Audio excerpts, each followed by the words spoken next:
Nthabe Manyaka.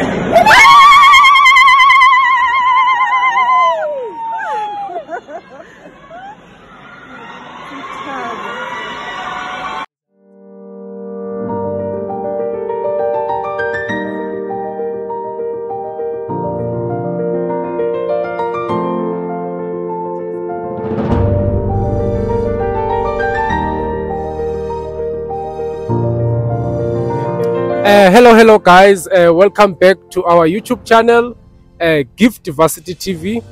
Here is your host Gift Pozekana.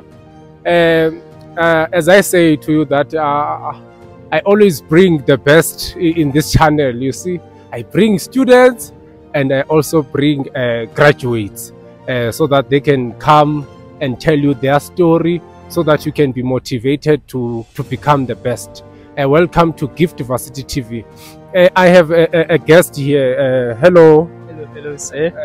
Yeah. Can you introduce yourself? I just want you to introduce yourself. Okay. Yeah. My name is Dr. Ditawe Gift Manyaka.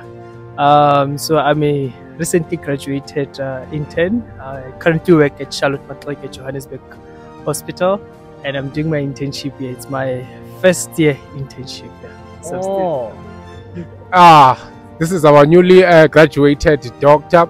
It's Dr. Manyaka. Yes. Dr. Manyaka. Yes.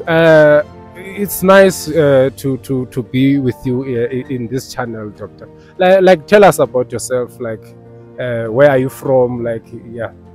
So, so as I've said, my name is Dr. Manyaka.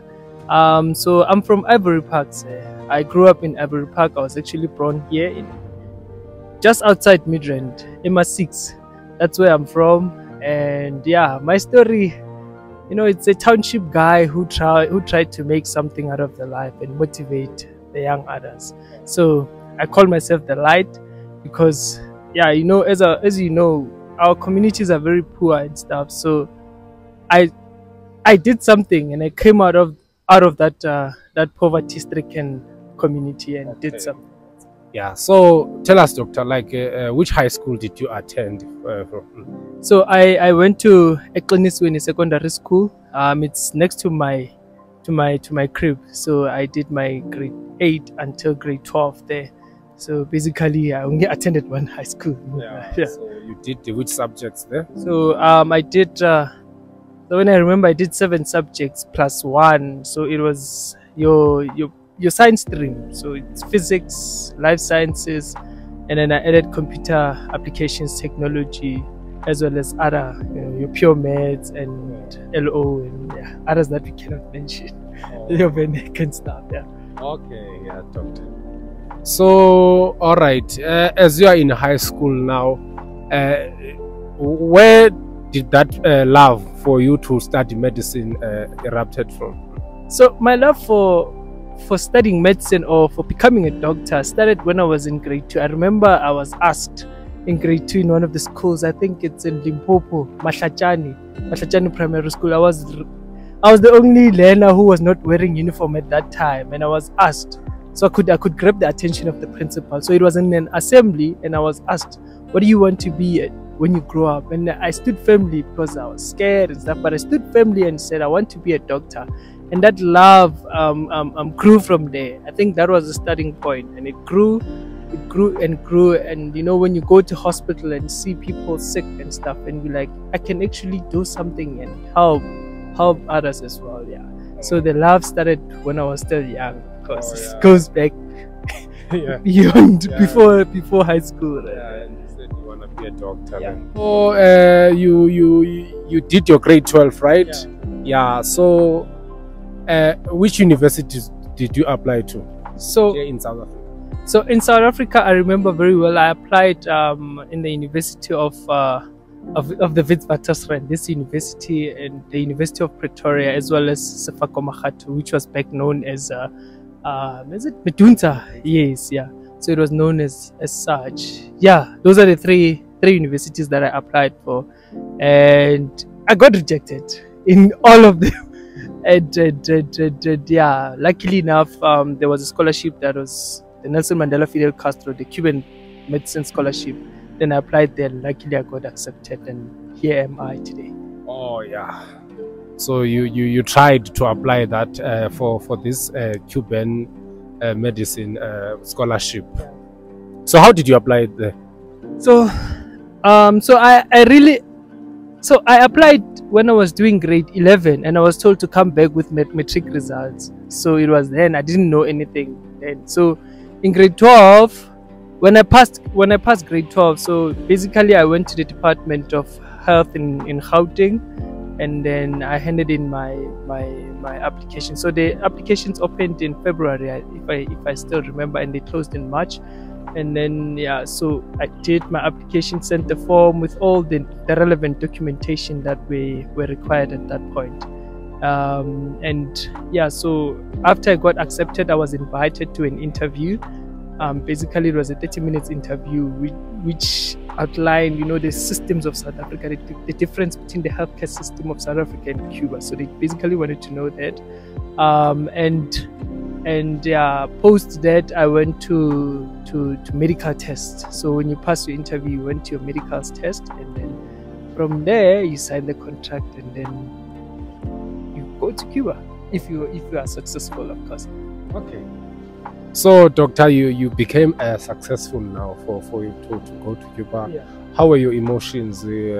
Like now you are going to another country, you are leaving your family behind. Like, how did you feel about the whole situation now?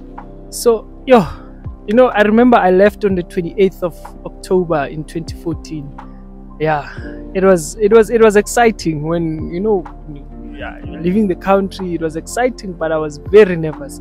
I remember when I saw my mom, it was at 4 o'clock when we were about to board in the plane.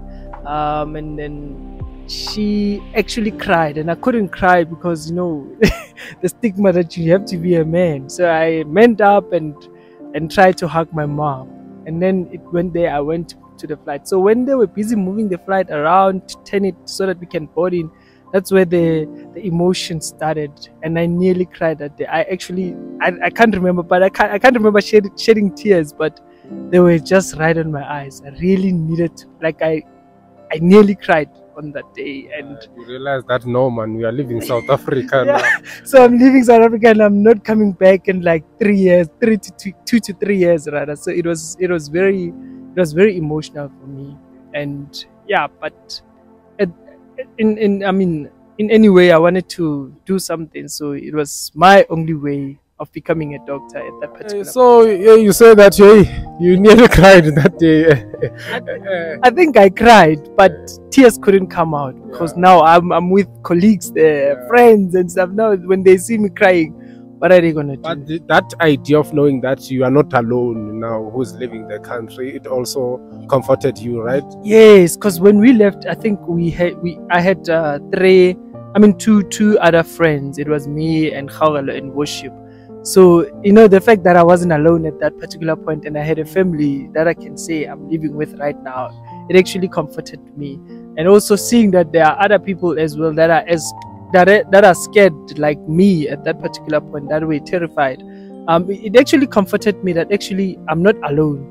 There's someone who's sharing similar emotions. So we can do this together when we get there.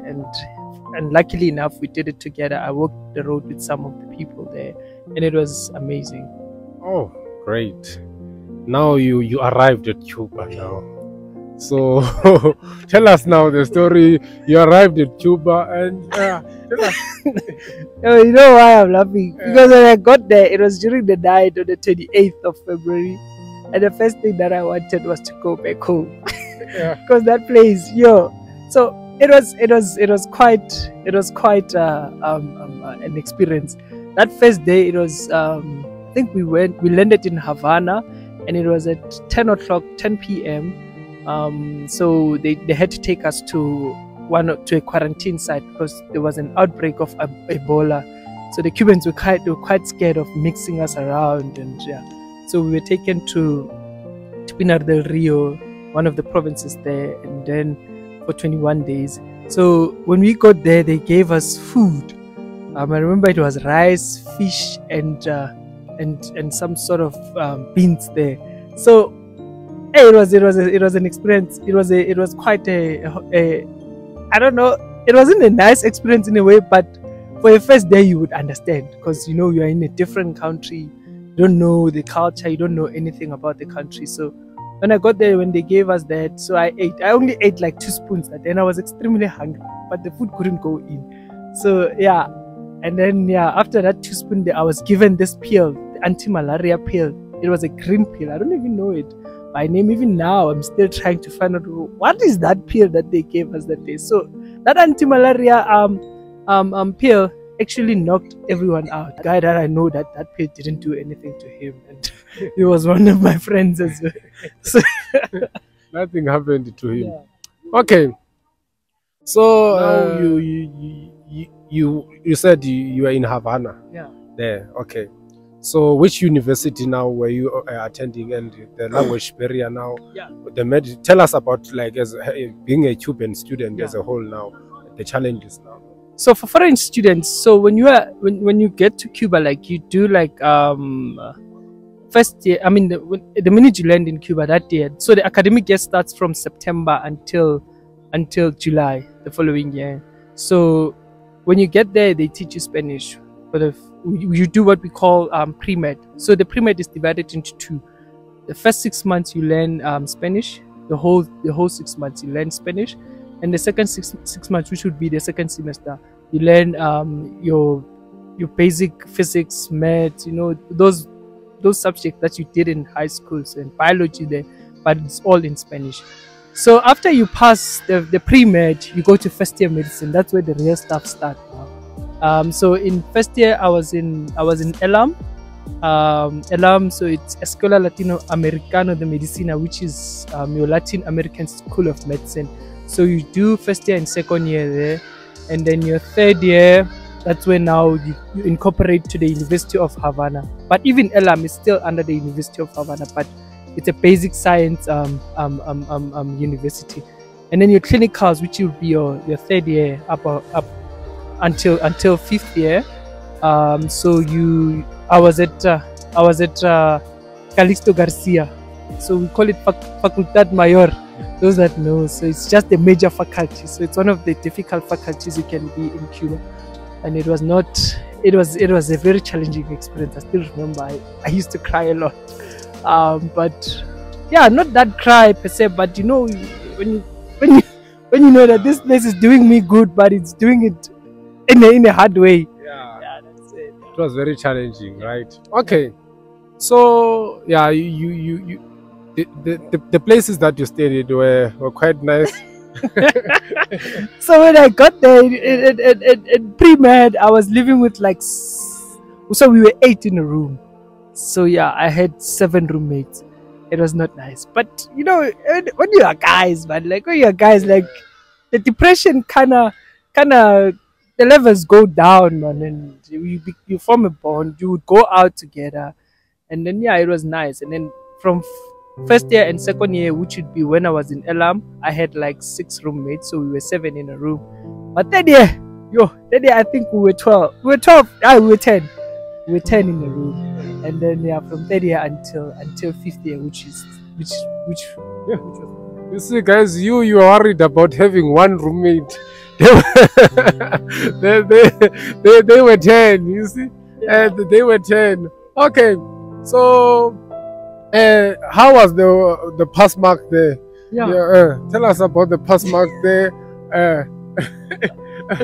So so academically, so you are graded up until 5. So you get, so there's no 1. So it's gonna be 2, 3, 4, 5. So which is 2, 3, 4, 5. If you get a 2, you're out. And so you have to come and repeat the subject, or go to sub, rather. And then 3 is a pass mark. So it would be like, hey, I don't know. People were saying if you get less than 70 and stuff, but I couldn't quantify.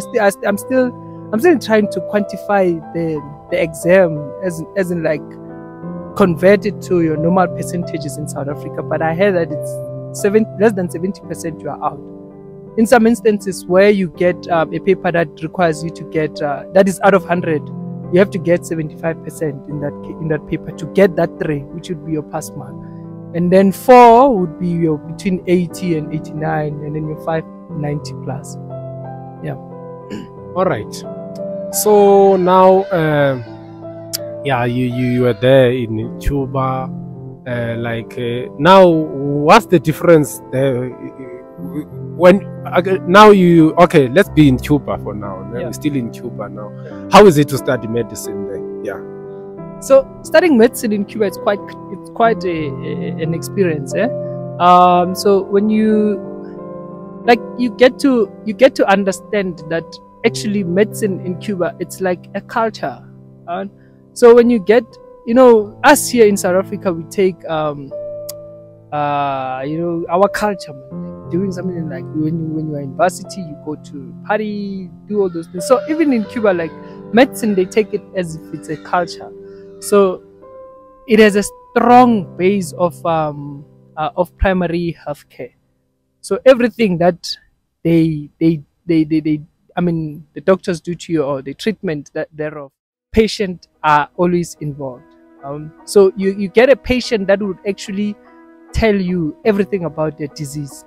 So it's like the education thereof, it's quite remarkable, because they would tell you that I am gifted as I am, and I have this disease called hypertension, and they would tell you that this is how I initially presented, and this is how I'm treating it, and they know the medication. They would tell you that I'm taking enalapril, for example, I'm taking HZT, for example. They won't tell you that I'm taking a white pill, a small pill. No, they would exactly tell you what it is. So it's a culture in them, because they understand their disease, and the education and the promotion and the health promotion, it's actually beautiful.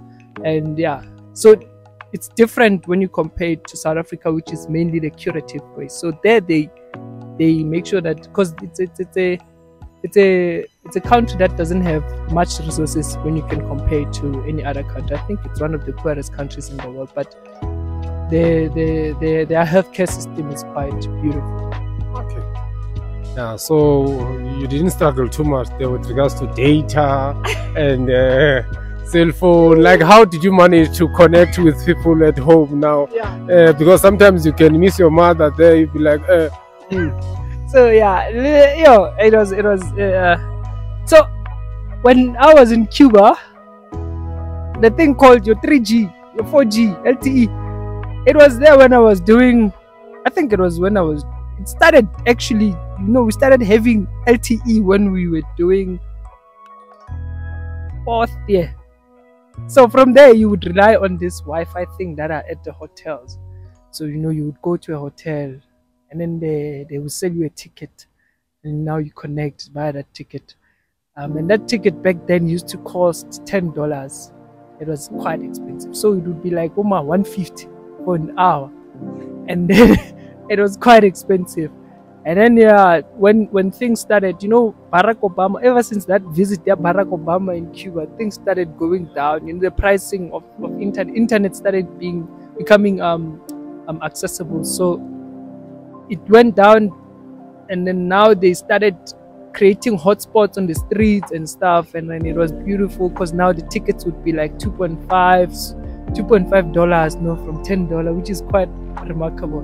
And then now LTE came into our cell phones, and then it was amazing. That we need to know about Cuba before you come to South Africa now. Yeah. So after the thing, when now we were moving to connecting via our phones and stuff, it became easier, and now you could access internet even when you are at rest, and even when you are at anywhere actually. So it became easier, and then now the studying also became quite easier, and even now you would even start preparing to come and integrate what you've learned in Cuba to now the South African model. And now it became so easier. And then, so going back to Cuba, so people talk about food and stuff. Yeah, hey, the food there, bro. More especially for some of us that are not eating pork. Like, it was quite. So yeah, you'd find out, because like they eat pork there. So basically 70% of the time the food has pork. 30%. Now it's going to be chicken, and sometimes what they call beef, of which there's no beef there. They're lying to us, and yeah. So sometimes, from my side, I would eat. I remember eating. There was a day where I was eating rice pela. I was hungry and I was broke that day.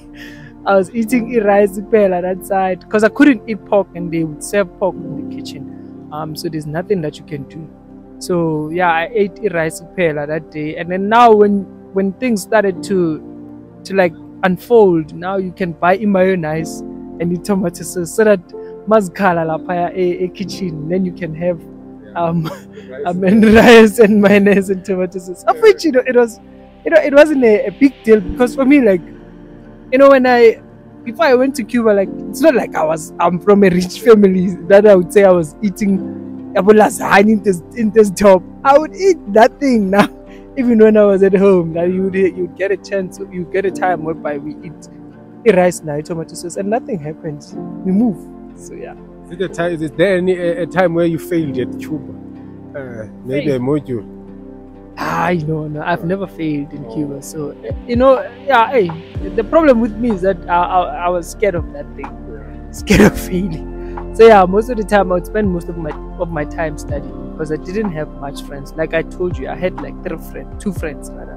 So it was the people that I actually left South Africa with. So I would study very hard, but it's not easy.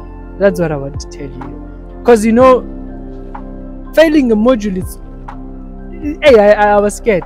But that doesn't mean that there were no tests that I failed along the way. There's quite a lot. But the overall, the modules, I would pass them. Like, when it's exam time, it's exam time, and I would pass them, and I wouldn't even need to.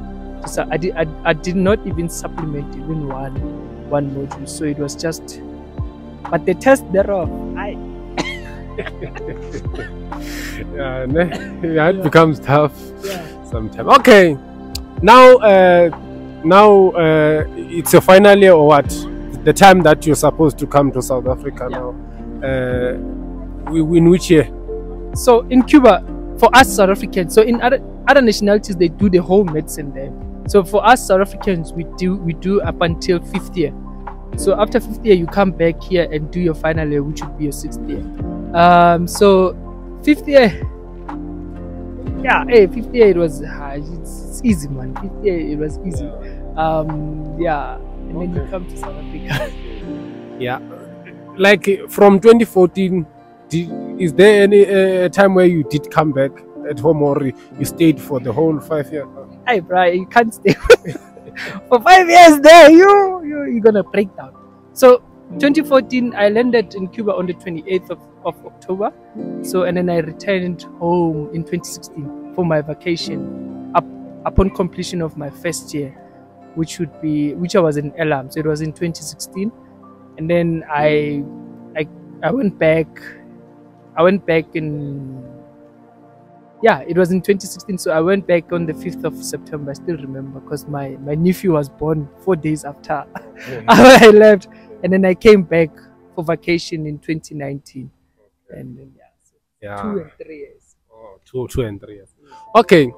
Now, Doctor, it's your time now to go back to South Africa now. How was the emotions now? I know, it was very frustrating at first, because remember, we were dealing with COVID and uncertainties, right? So in 2020, I was supposed to come back home. Yes, I came back home by the grace of God. So it was the journey thereof, because we finished in. I remember they had to stop us in March, and then now, like, we spent like close to 2 months without school and stuff. And now we were all scared. Are we gonna go home? Are we gonna? Because now we wanna go home. We are done at that place. we wanna leave that place. But eventually, like, they created a course for us. I mean, like, whereby, like, now we rotate in all the rotations that we couldn't do for 5th year, and we do them. Because I remember when COVID started, I was left with psychiatry and public health. So the Cuban public, as well as ENT. So I did those things, and then I was happy when they was like, "You are done now. You're going home." My flight was on the think it was on the 30th of August, if I'm not, no, 30th of July, if I'm not mistaken. 30th or 1 of July, if I'm not mistaken. 2020. Yo, I was here. Yeah, so you finally landed to South Africa now. Yeah. So you chose vets. Yeah. Why? You know, I chose vets. I was amongst the fewest people that actually put vets as their first option. But you know, I like something about vets that actually, like what I heard from people.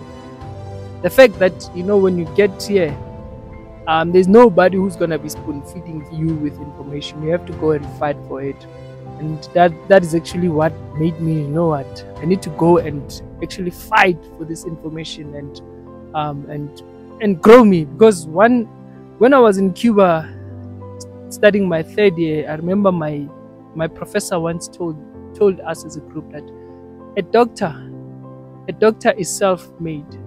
Nobody in this world can ever make you a doctor. It depends on you. So those words have been struck in me like for quite some time. Even now, they're still there in me, that nobody is gonna make me a doctor, but I have to make myself a doctor. And when I got here and I heard that vets, it's actually taking us and stuff, like I was like, Nami, I want to go there and make myself proud. Most importantly, as well as making my family proud and people that actually support me. Yeah. So you do your only how many months do you do here at these South African universities after you come from Cuba? So you do 18 months. Yeah. So we do 18 months, but we did 16 because of this COVID thing, pandemic. We came here late and stuff, so we couldn't do the full 18 months. But at vets, what's nice about vets is that the 18 months, in the 18 months, so the first 6 months, you do what we call orientation.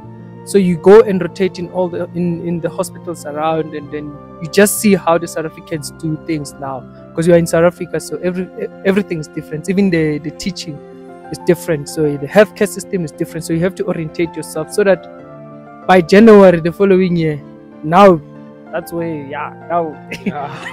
You're in South Africa now. Yeah. So you enjoyed. You are managed now to. So the difference between the Cuban medicine and South African medicine, as now, like, what's the difference now? So the difference is that Cuba focus mainly on the primary health care. So that would include your prevention and then your promotion of health, as well as the education of health. So in case of treating a disease, they prefer preventing it. So that would be like me trying to reach up to you and educate you about the certain disease so that you stay and modify your lifestyle, as opposed to here, which now it's more of a curative thing. System. So it's a system that, you know, doesn't have much in terms of your primary, which would be your prevention. So they treat. Yeah. Okay, so you didn't struggle much because you learned medicine there in Spanish. Now you are back to English. Now, it was a struggle. I remember in a ward round in one of the hospitals when I was doing the orientation, I had to see a patient and present it to my consultants. They laughed at at the way I used to pronounce some of the words. But they could understand, because some of the terms in medicine, you know, medical terms are actually mainly Latin and Greek. So the Latin ones, which are a majority, they're actually closer to Spanish. So Latin and Spanish are almost the same thing. So it was easy, but it was difficult because now they will pronounce it in a certain way, you know, plus the English accent and stuff. So now I'm coming with my own Spanish accent, and they laughed, and it was fun that day. But and then I got to realize, you know what, let me just be humble and study. Be nice. Okay, that's okay. That's a great story indeed, that you managed to come here. Now you graduated now. How did you feel now? I remember I think it was the 6th of December. yeah, when they announced the final results of the Integrated Primary Healthcare, IPC, and that's what they call it. But yeah, it's IPC. Yeah, live. It's yo.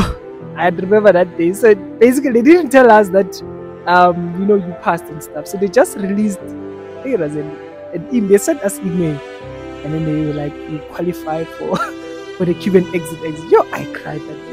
I even screamed, and then people came to my room. They thought I was being heated or something. Somebody's like, "Yo," I remember that day. It was quite a relief that finally I'm gonna be a doctor, and all these things that I've been praying for, they are finally starting to add up. The love that I've received from both my family, friends, and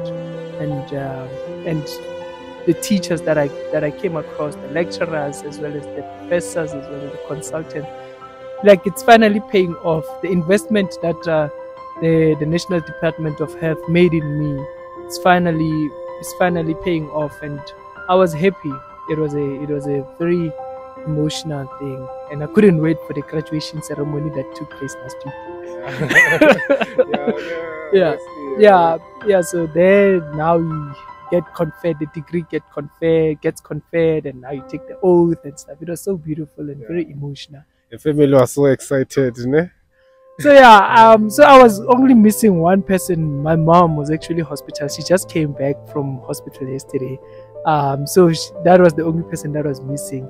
But yeah, the family was happy. They were all proud, and I was also happy that I could actually make my family very happy and my community as well. Because even when I go in the street, I can still feel the love from my people that actually I'm being loved here. This is where I belong, and this is where I actually want to serve. That's great. That's great indeed. So, Doc, there's a learner in grade 12 currently watching us, even a student that is already at university, and they still want to be doctors one day. Like, any word of advice to them, what can you tell them? Yeah. So, for all, let's start with the grade 12s. Grade 12s, it's possible. It is possible. And Even grade 11s. Actually, we should be starting there because actually that's the important grade. It is possible. Just put on the work. Just listen to what the teachers are telling you at school. Listen and put on the work. And when you work hard and invest your time in studying, your mind opens up. And when your minds begin opening up, like you do great things. So this world is waiting for you. The medical profession, if you wanna pursue that, is waiting for you. It's never gonna end in us. So we are just waiting for you. So what you can do for yourself is to work hard, put on the work, and do well, do exceptionally well. Because don't give them okay, so they'll reject you if you don't do well. But it is possible. It is possible to get those straight A's. It is possible to get into the medical field, and it is possible to be a doctor. If I can do it, if a guy like a nobody guy in Ivory Park can do it, like what's stopping you from doing it? There are people that are from poor communities that I met with them in Cuba. Like they did it. If they can do it as well, there's nothing that can stop any of you from doing it. Grade 11, they will want those results when you apply in grade 12 next year. Just make sure that you deny yourself for that year. You will see those things when you get to varsity. Then you will be more matured of making beautiful decisions, good decisions.